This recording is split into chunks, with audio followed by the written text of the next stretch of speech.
हद से ज़्यादा सीधा साधा होना भी ठीक नहीं है, क्योंकि जंगल में सबसे पहले सीधे पेड़ को ही काटा जाता है और टेढ़े पेड़ों को छोड़ दिया जाता है। ज़रूरत से ज़्यादा सीधा होना भी हम इंसानों के लिए अच्छा नहीं होता है, क्योंकि अक्सर सीधा साधा इंसान ही दुनिया के इस फंदे में फंस के उलझ जाता है। ज़्यादा अच्छा होना भी कभी कभी अच्छा नहीं होता, इसमें खुशियाँ कम और दर्द ज़्यादा मिलता है। ज़्यादा सीधा साधा लोगों को अक्सर इस दुनिया में बेवकूफ़ समझा जाता है। जरूरी नहीं हमेशा बुरे कर्मों की वजह से ही दर्द सहने को मिले, कई बार हद से ज़्यादा अच्छा होने के लिए भी कीमत चुकानी पड़ती है। ज़रूरत से ज़्यादा अच्छा होना भी ज़रूरत से ज़्यादा जलील करवा देता है। दोस्तों, भगवान कृष्ण कहते हैं कि एक खूंखार जंगली जानवर की तुलना में एक कपटी और दुष्ट मित्र से ज़्यादा डरना चाहिए, क्योंकि जानवर तो सिर्फ आपके शरीर को नुकसान पहुंचाता है, लेकिन एक कपटी और धोखेबाज मित्र आपकी बुद्धि को नुकसान पहुंचाता है। एक बुरा मित्र ही आपको ऐसी दशा में ला सकता है जहां आपको लगने लगे कि ये दुनिया बहुत बुरी है, अब यहाँ जीकर भी क्या फ़ायदा। और ऐसा तब होता है जब आपके साथ विश्वासघात होता है, आपको धोखा दिया जाता है, और धोखा भी उसी व्यक्ति को मिलता है जिसने दूसरों पर अंधा विश्वास किया हो। कभी भी हम एक दूसरे पर एकदम से भरोसा नहीं करते, भरोसा धीरे धीरे बढ़ता है, लेकिन एक समय आने के बाद ये भरोसा इतना मजबूत हो जाता है कि हम उस व्यक्ति के लिए अपने आँख, कान और दिमाग सब बंद कर लेते हैं, और फिर ऐसी स्थिति में ही हमारा सबसे विश्वास पात्र व्यक्ति हमें इतना बड़ा धोखा दे देता है कि हमारा दुनिया पर से भरोसा उड़ जाता है और हम किसी को भी शक की नज़र से देखने लगते हैं। असल में देखा जाए तो ये दुनिया धोखे पर ही चलती है। हम लोग अपने ज़िंदगी में कभी न कभी, कहीं न कहीं पर किसी न किसी को धोखा जरूर देते रहते हैं, और दूसरे लोग भी हमें धोखा दिए जा रहे हैं। दूसरे धोखा दे तो बात समझ भी आती है, लेकिन हम तो वर्षों से खुद को ही धोखा दिए जा रहे हैं। हम स्वयं को ऐसी बातें समझा देते हैं जिसे हमें सच्चाई का सामना ना करना पड़े, और हम झूठी दुनिया में ही खोए रहे। धोखा या विश्वासघात दो धारी तलवार की तरह होता है। हमें लगता तो है कि हम सामने वाले को धोखा देकर उसे मूर्ख बना रहे हैं, लेकिन ये धोखे की तलवार आज जितनी गर्दन सामने वाली की कटती है, भविष्य में उतनी ही गर्दन हमारी भी कटती है। दोस्तों, इस कहानी के माध्यम से हम यह जानेंगे कि हम खुद को धोखे या विश्वासघात से कैसे बचा सकते हैं, और वीडियो के अंत में हम ऐसी 10 निशानियों के बारे में भी जानेंगे जो एक धोखेबाज और झूठे व्यक्ति में पाई जाती है। एक युवा व्यक्ति बहुत ही क्रोधित अवस्था में पहाड़ी की चोटी से कूदकर आत्महत्या करने के लिए जा रहा था। जैसे ही वह पहाड़ी के शिखर पर पहुंचा, वह जोर से चिल्लाया, यह दुनिया इतनी बुरी क्यों है? यहाँ सब इतने स्वार्थी क्यों हैं? अब मेरे जीने का कोई फायदा नहीं है। उसी पहाड़ी के शिखर पर एक महात्मा अपने ध्यान साधना में लीन थे। उस युवा की तेज क्रोधित आवाज को सुनकर वे ध्यान से जाग गए। उन्होंने देखते ही समझ लिया कि युवा व्यक्ति यहाँ आत्महत्या करने आया है। वह व्यक्ति पहाड़ी से कूदने ही वाला था कि महात्मा उसका हाथ पकड़कर उसे पीछे खींचते हुए बोले, क्या हुआ?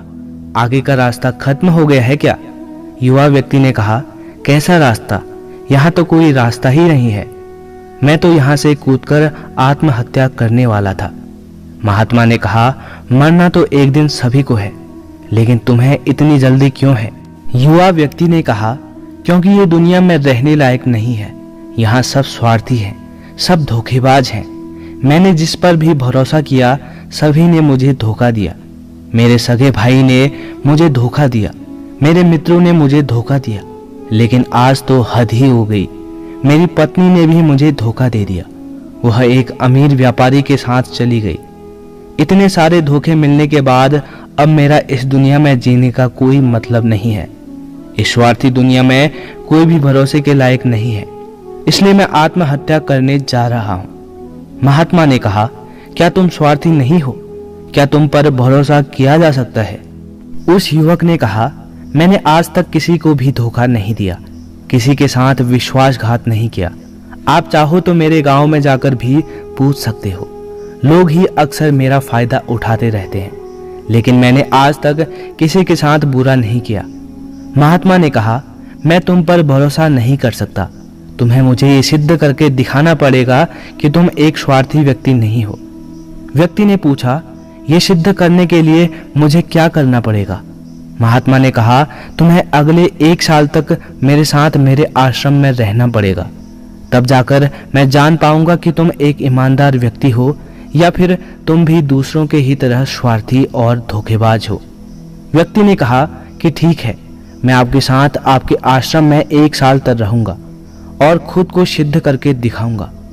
महात्मा उस युवा व्यक्ति को अपने साथ अपने आश्रम में लेकर आए और उसे अपना शिष्य बना लिया।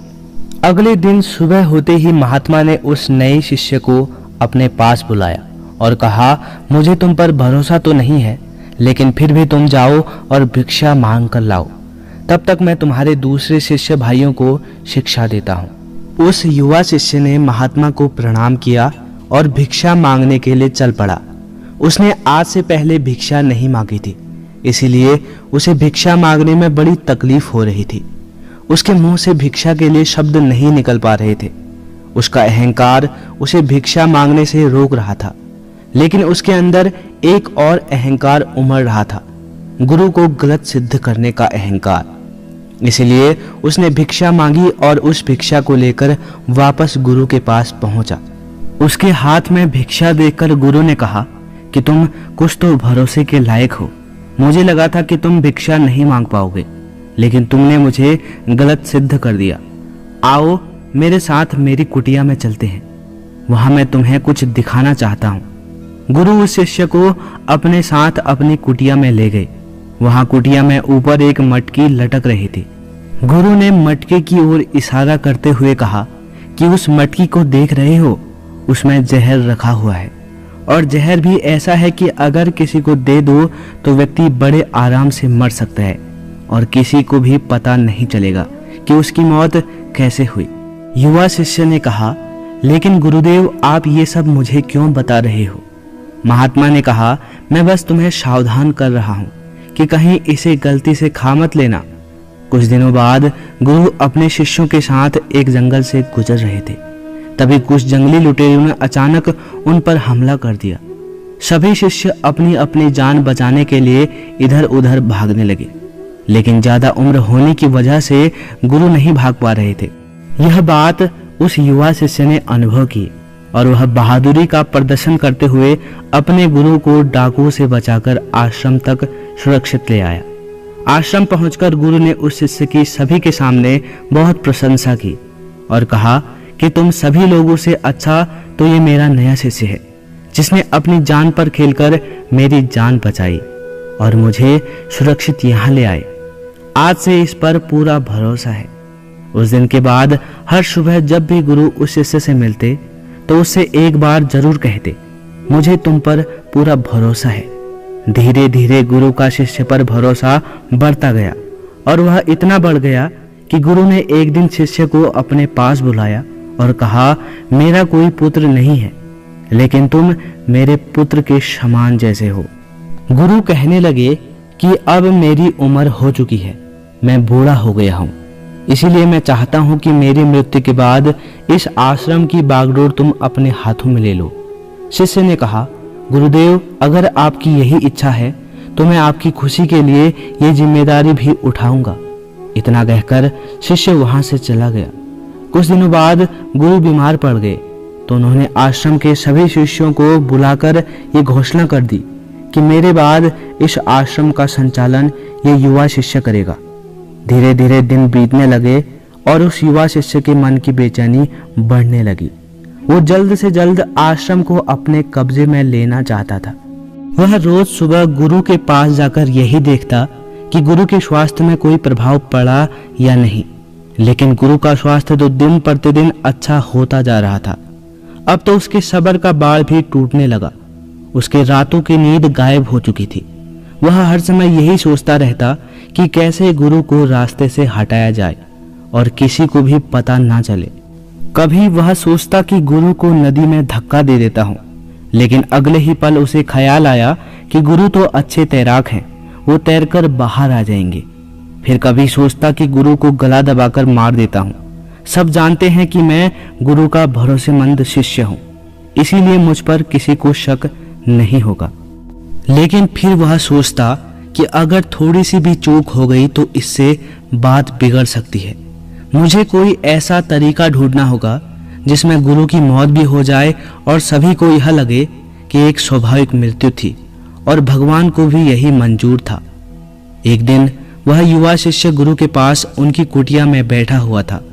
तभी उसकी नजर ऊपर लटक रहे मटके पर पड़ी। उसे याद आया कि गुरु ने कहा था इसमें जहर है, और जहर भी ऐसा है जिसका किसी को पता भी नहीं चलता। उसने सोचा कि यही सही रहेगा, ये जहर गुरु को दे देता हूँ और किसी को पता भी नहीं चलेगा कि उनकी मृत्यु कैसे हुई। फिर पूरे आश्रम पर मेरा नियंत्रण होगा। अगले ही दिन उसने चुपके से गुरु की कुटिया से वह जहर चुरा लिया और उसे गुरु के खाने में मिला दिया। गुरु ने वह खाना खा लिया और रात में सोने चले गए। लेकिन जब सुबह हुई तो पूरा आश्रम जागा, पर गुरु नहीं जागे। शिष्यों ने गुरु की कुटिया में जाकर देखा तो पता चला कि गुरु की मृत्यु हो चुकी है। जब यह बात उस युवा शिष्य को पता चली तो वह अंदर ही अंदर बहुत खुश हो गया और आश्रम को अपने नियंत्रण में लेने का काम शुरू कर दिया। उसी आश्रम में गुरु का एक सबसे पुराना शिष्य भी था। वह चुपचाप यह सारी घटना को देख रहा था। वह अपनी कुटिया में गया और वहां से एक औषधि ले आया और वह औषधि गुरु को पिला दी। थोड़ी ही देर में गुरु की चेतना लौट आई और वह एकदम से स्वस्थ होकर बैठ गए। यह सब देखकर उस युवा शिष्य के पैरों तले जमीन खिसक गई। वह बुरी तरह घबरा गया। गुरु ने बाकी सभी शिष्यों को अपने अपने कामों में वापस भेज दिया और उस युवा शिष्य को अपने पास बुलाकर कहा, क्या तुम अभी भी विश्वास करने के लायक हो? क्या तुमने मुझे धोखा नहीं दिया? क्या तुम स्वार्थी नहीं हो? वह शिष्य गुरु के चरणों में गिर पड़ा और बोला, पता नहीं यह अपराध मुझसे कैसे हो गया। मैंने आज से पहले तो कभी किसी को धोखा नहीं दिया। लोग ही मुझे धोखा देते आए हैं, लेकिन पता नहीं क्यों और कैसे आज मैंने आपको धोखा दे दिया। गुरु ने कहा कि तुम मुझे धोखा ही नहीं दे सकते थे, क्योंकि मैंने तुम पर कभी भरोसा ही नहीं किया था। गुरुवर कहते हैं कि मैं किसी इंसान पर भरोसा नहीं करता हूँ। मैं केवल उसी पर भरोसा करता हूँ जो मैं अपनी आंखों से देखता हूँ। और मुझे तुम्हारे अंदर लालच दिखाई दे रहा था, और ये लालच भी मैंने ही तुम्हें जानबूझ कर दिया, क्योंकि कोई भी व्यक्ति केवल 3 कारणों से ही किसी के साथ विश्वासघात करता है। पहला स्वार्थ, दूसरा लालच और तीसरा ईर्ष्या। उस युवा शिष्य ने महात्मा से पूछा, लेकिन गुरुदेव, मैं खुद को स्वार्थ, लालच और ईर्ष्या से कैसे मुक्त रख सकता हूँ? गुरु ने कहा कि खुद को पढ़ो, खुद को जानो, खुद के भीतर उतरने का प्रयास करो। इंसान के भीतर बड़ी संभावना है। वह खुद को कुछ भी बना सकता है, वह कुछ भी हो सकता है। और जब तुम में कोई बदलाव नहीं आए तो खुद के भीतर जानने का प्रयास करो कि तुम क्यों नहीं बदल रहे हो, कौन तुम्हें बदल रहा है, यह बदलाव अच्छा है या बुरा है। खुद का आत्मनिरीक्षण करने का प्रयास करो। गुरु के शब्द सुनकर शिष्य ने फिर उनके पैर पकड़ लिए और कहा, गुरुदेव, मैं आपका ही शिष्य बनकर रहना चाहता हूँ और ये ज्ञान प्राप्त करना चाहता हूँ कि मैं कौन हूँ, क्या हूँ और क्यों बदल जाता हूँ। गुरु ने कहा, हमारे आसपास बहुत से लोग हैं और ऐसे बहुत से लोग हुए हैं जो इस बात की मिसाल है कि उन्होंने अपने स्वार्थ, लालच और ईर्ष्या के बस में आकर कभी भी किसी को धोखा नहीं दिया और किसी के भी साथ विश्वासघात नहीं किया। धोखा इंसान तभी देता है जब उसे लगता है कि जो वो कर रहा है उसे कोई देख नहीं रहा और भविष्य में भी किसी को पता नहीं चलेगा, और जो वो कर रहा है वही सही है। हालांकि पकड़े जाने के बाद खुद को बचाने के लिए वो तर्क और देता है कि मैं तो कुछ कर ही नहीं सकता था, मेरे पास यही आखिरी रास्ता बचा था, मैं मजबूर था। लेकिन हर धोखे के पीछे की सच्चाई यही है कि व्यक्ति उसे जानबूझकर अपने फायदे के लिए करता है। गुरु ने शिष्य की आंखों में देखते हुए कहा, याद रहे, हम जब भी किसी को धोखा देते हैं तो हम उसके आंतरिक चेतना को ठेस पहुंचाते हैं और वह इतनी बुरी तरह आहत हो जाता है कि उसका किसी पर भरोसा नहीं रह जाता और वह अंदर से बहुत दुखी और खुद को बड़ा अकेला महसूस करने लगता है। इसीलिए अगर तुम चाहते हो कि तुम्हें कोई धोखा ना दे पाए तो अपनी आंख, कान, दिमाग को खुला रखो। लोगों पर भरोसा तो करो, लेकिन इतना भी भरोसा मत करो कि वह तुम्हारा फायदा उठाने लग जाए। गुरुवर कहते हैं कि हमेशा अपने महत्वपूर्ण कामों का नियंत्रण अपने हाथ में रखो और कभी भी अपने जीवन की बागडोर किसी दूसरे के हाथों में मत दो और बीच बीच में खुद की भी जांच पड़ताल करते रहो कि जिस धोखे से तुम बचना चाहते हो कहीं वैसा ही धोखा तुम किसी दूसरे को तो नहीं दे रहे हो। और फिर भी तुम्हें कोई धोखा दे दे तो निराश मत होना, क्योंकि हर एक धोखा इंसान को कुछ न कुछ सिखाकर ही जाता है। धोखा खाने के बाद इंसान पहले से ही और ज़्यादा सतर्क हो जाता है और समझदार हो जाता है। इसीलिए सिर्फ एक धोखे की वजह से खुद की ज़िंदगी को बर्बाद मत करो और इसे एक सीख समझकर आगे बढ़ जाओ। गुरु ने कहा, ये 10 निशानियां हैं एक धोखेबाज इंसान की, एक चालाक इंसान की, जो तुम्हें धोखा दे सकता है, तुम्हारे मन की शांति तक छीन सकता है और तुम्हें निराशा के गहरे सागर में डुबोकर तुम्हारी जिंदगी तक खत्म कर सकता है।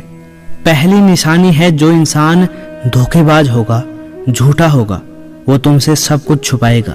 तुम्हें उसके बारे में दूसरे लोगों से पता चलेगा और जब तुम पूछोगे तो वो बोलेगा कि बताना ही भूल गया था। उसके साथ बहुत लंबा वक्त बिताने के बाद भी तुम्हें उसके बारे में कुछ खास पता नहीं होगा कि वो तुम्हारे बारे में क्या सोचता है, उसके जीवन में क्या चल रहा है। तो हमेशा तुम उसके बारे में दुविधा में ही रहोगे, क्योंकि वो तुमसे हर एक बात छुपाएगा, क्योंकि वो एक सच्चा इंसान है ही नहीं। एक सच्चे इंसान को कोई परेशानी नहीं होती अपने बारे में बताने में, वो लगभग हर एक बात तुम्हारे साथ साझा कर लेता है। लेकिन जो धोखेबाज होगा वो बड़ी सावधानी से चलता है। तो ये बात हमें गौर करनी चाहिए कि जिस इंसान के साथ हम रिश्ते में हैं, जिसे हम अपनी ज़िंदगी सौंपने वाले हैं, जिसके साथ हम प्रेम का, विश्वास का सौदा करने वाले हैं, क्या वो अपनी पूरी ज़िंदगी हमारे साथ एक खुली किताब की तरह साझा करता है या नहीं, या वो हमसे चीज़ें छुपाता है। अगर वो छुपाता है तो वो इंसान एक बहुत बड़ा धोखेबाज है। दूसरी निशानी, जो इंसान धोखेबाज होता है और जिसका हमसे सच्चा प्रेम नहीं होता, उसे हमारी परवाह कभी नहीं होती। हम चाहे उसकी कितनी भी परवाह कर ले, कुछ भी उसके लिए कर ले, लेकिन उसे जरा सी भी परवाह नहीं होगी। और ऐसा एक बार नहीं, बार बार देखने को मिलेगा। लेकिन हम इसे देखकर भी अनदेखा कर देते हैं। ये हमारी सबसे बड़ी गलती है। हम अपने मोह के चलते सच आंखों के सामने होते हुए भी उसे देख नहीं पाते। ये हमारी कमी है। अगर हम थोड़ा सा होशपूर्वक देखने का प्रयास करें तो हमें पता चलेगा कि उसे हमारी कोई परवाह नहीं है। तीसरी निशानी, जो इंसान धोखेबाज होता है वो बहुत बड़ा झूठा भी होता है। उसकी खुद की बातें ही खुद से मेल नहीं खाती। उसकी जुबान बार बार बदलती रहती है। वह अपनी ही बातों पर खरा नहीं उतरता है, लेकिन हम उसकी झूठी सच्ची बातों पर फंस भी जाते हैं, इसलिए हम उसे पहचान भी नहीं पाते। चौथी निशानी है कि एक धोखेबाज व्यक्ति हमारे सामने जो हमारी चापलूसी और हमारी झूठी प्रशंसा कर लेगा, लेकिन वो कभी भी हमारे पीठ पीछे या दूसरों से हमारी प्रशंसा कभी नहीं करेगा और हमें इज्जत भी नहीं देगा। हम चाहे उसके लिए मर ही क्यों ना जाए, लेकिन वो कभी भी हमारी प्रशंसा नहीं करेगा और हमें उतनी अहमियत नहीं देगा जितनी हम उसे अपनी ज़िंदगी में देते हैं, क्योंकि वो एक दिन हमें धोखा ही देने वाला है। तो हमें बहुत बड़ा धोखा मिले, इससे अच्छा है कि हम पहले से ही सावधान हो जाए। पांचवी निशानी है कि वो क्या कहते हैं उस पर ध्यान मत दो, बल्कि वो तुम्हारे साथ क्या करते हैं उस पर ध्यान दो, क्योंकि बातें कहना बड़ा आसान है लेकिन करना बड़ा ही मुश्किल है और अधिकतर लोग इन्हीं बातों पर आकर फंस जाते हैं। इसलिए चाहे वो तुमसे कितने ही बातें करें, कितने ही आपसे वादे करें, लेकिन जब तक उन्हें वो पूरा नहीं करके दिखाता तब तक उस पर भरोसा मत करना। छठी निशानी ये है कि अक्सर प्रेम संबंधों में देखने को मिलता है कि एक धोखेबाज व्यक्ति अपने से प्रेम करने वाले को ऐसे लेता है कि सामने वाला हमेशा उसके लिए उपलब्ध रहने वाला है, वो कहीं नहीं जाने वाला है, वो यही पड़े रहेगा उसके लिए। वो ना इज्जत देता है और ना ही सम्मान। अगर उनसे सम्मान की भीख मांगी जाए तो वो और बेइज्जत करते हैं। अगर किसी रिश्ते में किसी से गिड़गिड़ाना पड़े, उसे भीख मांगना पड़े कि मुझे अपना समय दो, मुझसे बात करो, तो इससे घटिया रिश्ता कोई और हो ही नहीं सकता। जिसको तुमसे सच्चा प्रेम होगा वो खुद चाहेगा कि उसका ज़्यादातर समय तुम्हारे साथ बीते। जिससे तुम्हें समय की भीख मांगनी पड़े तो समझ जाओ कि उसके अंदर तुम्हारे लिए कोई प्रेम है ही नहीं। 7वीं निशानी है कि उसके पास हर काम के लिए समय होगा, लेकिन तुम्हारे लिए कभी भी समय नहीं होगा। वो अपनी ज़िंदगी में तुम्हारे लिए कुछ भी नहीं छोड़ेंगे, लेकिन तुम्हें कभी भी छोड़ देंगे। वो तुमसे बात तभी करेंगे जब उनका मन होगा, ना कि तब जब तुम्हें उनकी ज़रूरत होगी। वो तुम्हें किसी दूसरे इंसान से बदल सकते हैं, लेकिन तुम्हारे लिए कुछ भी नहीं बदलेंगे, ना अपनी आदतें, ना अपना स्वभाव और ना ही अपना आराम। 8वीं निशानी है कि वो कभी भी तुम्हारे प्रति समर्पित और प्रतिबद्ध नहीं होंगे कि चाहे कुछ भी हो जाए हम तुम्हारे साथ हैं, चाहे कैसा भी समय हो हम तुम्हारा साथ देंगे। वो केवल अपनी शर्तों पर तुम्हारे साथ रहेंगे। जब जब उन्हें आराम होगा और अच्छा लगेगा वो तुम्हारे साथ रहेंगे, और अगर उन्हें थोड़ी सी तकलीफ हुई तो वो तुम्हें छोड़कर चले जाएंगे, क्योंकि वो अपने आराम से बाहर आकर तुम्हारे लिए कभी कुछ नहीं करने वाले। 9वीं निशानी है कि वो तुम्हें हमेशा दुख पहुंचाते रहेंगे, कभी जानबूझकर तो कभी उन्हें पता भी नहीं चलता कि वो तुम्हें कितना दुख पहुंचा रहे हैं, और तुम्हारे दिल को ठेस पहुंचती रहेगी। जो इंसान तुमसे सच्चा प्रेम करता है उसके साथ तुम्हें खुशी महसूस होगी। उसके साथ रहने पर तुम्हें ऐसा लगेगा कि जैसे तुम हल्के होकर हवा में उड़ रहे हो। और अगर तुम एक धोखेबाज, एक गलत इंसान के साथ रिश्ते में हो तो तुम्हें सब कुछ भारी भारी और बोझ सा लगेगा। ऐसा लगेगा जैसे कुछ ठीक नहीं हो रहा। तुम्हारे अंदर से ये आवाज़ आएगी कि ये रिश्ता ठीक नहीं है तुम्हारे लिए। पर अगर तुम उसे सुनकर भी अनसुना कर देते हो तो ये तुम्हारी गलती है। 10वीं निशानी है कि तुम उनकी ज़िंदगी में कहीं नहीं होते। कोई विशेष जगह नहीं होती तुम्हारी उनकी ज़िंदगी में। वो जब चाहे बड़ी आसानी से तुम्हें अपनी ज़िंदगी से निकाल बाहर फेंक सकते हैं और उन्हें कोई फ़र्क नहीं पड़ेगा। अगर तुम्हें अपने रिश्ते पर भरोसा नहीं है और सच्चाई जाननी है तो कुछ दिनों के लिए उनकी ज़िंदगी से गायब हो जाओ। उन्हें ज़रा भी फ़र्क नहीं पड़ेगा, बल्कि वो तो और भी खुश हो जाएंगे कि अच्छा हुआ मुसीबत गई हमारी ज़िंदगी से। अब हम और आज़ाद हैं, अब हम जो चाहे वह कर सकते हैं। अगर आप भी ऐसे इंसान के साथ रिश्ते में हैं तो आप होश में आ जाइए और जितना जल्दी हो सके इससे बाहर आने की कोशिश करें। यकीन मानिए ऐसे रिश्ते से बाहर आकर आपको शांति, सुकून और प्यार सब मिलेगा। और क्या सिर्फ वही एक इंसान है इस दुनिया में? आप एक बुरे इंसान को छोड़ेंगे तो तब 10 अच्छे इंसान आएंगे आपकी ज़िंदगी में जो आपको सम्मान देंगे, प्यार देंगे। पर जब तक आप ऐसे झूठे इंसान के साथ जुड़े रहेंगे आपको दूसरे अच्छे इंसान दिखेंगे ही नहीं। लेकिन जैसे ही आप ऐसे धोखेबाज इंसान को छोड़ देंगे तो आपकी ज़िंदगी में अच्छे इंसान आने शुरू हो जाएंगे। आजकल जिन लोगों के साथ प्रेम में, रिश्तों में धोखा होता है तो वो कहते हैं कि प्रेम कुछ भी नहीं होता, सब कुछ धोखा होता है। आजकल सब कुछ झूठ है, लेकिन ये पूरी तरह सही नहीं है। वो इंसान जिसने आपको धोखा दिया वो प्रेम का मतलब नहीं जानता था। पर आज भी दुनिया में ऐसे बहुत से लोग हैं जो प्रेम करना भी जानते हैं और निभाना भी जानते हैं। जिन जिन लोगों के साथ धोखा हुआ है वो तो अपनी तरफ से सच्चा प्यार कर ही रहे थे। प्रेम तो ईश्वर का वरदान है और प्रेम पर ही ये सारी दुनिया टिकी हुई है। अगर एक गलत इंसान आपके प्रेम को नहीं समझ पाया तो इसका मतलब ये भी नहीं है कि इस दुनिया में प्रेम है ही नहीं। ये दुनिया प्रेम से ही चलती है। ये हस्ती नास्ती दुनिया प्रेम करने वालों के बदौलत ही है। और अंत में एक बात और, अगर आपको अपने परिवार वालों से धोखा मिला या फिर आपको कोई गलतफहमी हो गई हो तो कोशिश यही करिएगा कि आप लोग एक दूसरे की बातों को समझें, एक दूसरे को जानें और एक दूसरे को माफ़ ज़रूर करें, क्योंकि आपको बहुत सारे लोग मिल जाएंगे, लेकिन आपके परिवार जैसे लोग आपको पूरी दुनिया में कहीं और नहीं मिलेंगे।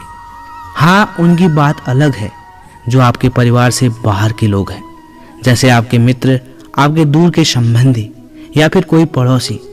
लेकिन परिवार के लोगों को माफ़ करने में ही समझदारी है। दोस्तों, इस वीडियो में बस इतना है। मिलते हैं आपको अगली वीडियो में। तब तक के लिए अपना ख्याल रखें। धन्यवाद।